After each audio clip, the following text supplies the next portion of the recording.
బయట చూసినట్టయితే చెత్త కుప్పల్లో పిల్లలు ఉంటున్నారండి. ఆహ్, ఇక్కడ వాక్యంలో చూసినట్టయితే యెషయా గ్రంథము 49 అధ్యాయము 15 వచనం, 16 వచనంలో స్త్రీ తన గర్భమున పుట్టిన బిడ్డను మర్చిపోగలదా? తన కడుపున పుట్టిన బిడ్డను కరుణింపకుందునా? వారైనా మర్చిపోదు, నేను నిన్ను మరవను అంటున్నాడు దేవుడు. మనం అప్పుడప్పుడు చూస్తూ ఉంటాం చెత్త కుప్పలో పిల్లలు. అదేవిధంగా కొంతమంది వాళ్ళ పిల్లల్ని బయట విడిచిపెట్టి వెళ్ళిపోతున్నారు. ఆ పిల్లలు దిక్కులేని వారుగా అనాశ్రయాల్లో పెరుగుతున్నారు. ఇక్కడ దేవుడి వాక్యం నమ్మదగినది. ఆయన చెప్పింది కరెక్టే జరుగుతుందండి.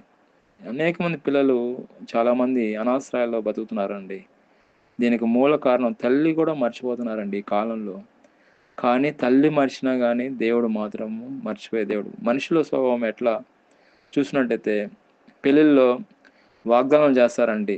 వాళ్ళ వైఫ్ అండ్ హస్బెండ్. నేను విడవను అంటారు. ఇద్దరు వైఫ్ అండ్ హస్బెండ్ ప్రమాణాలు చేస్తారు. ఒక 6 నెలలకు విడాకులు తీసుకుంటారు.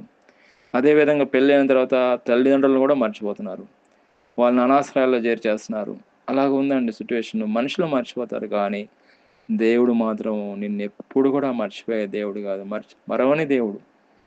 దేవుడి వాక్యం దీవించును గాక. ఆమేన్.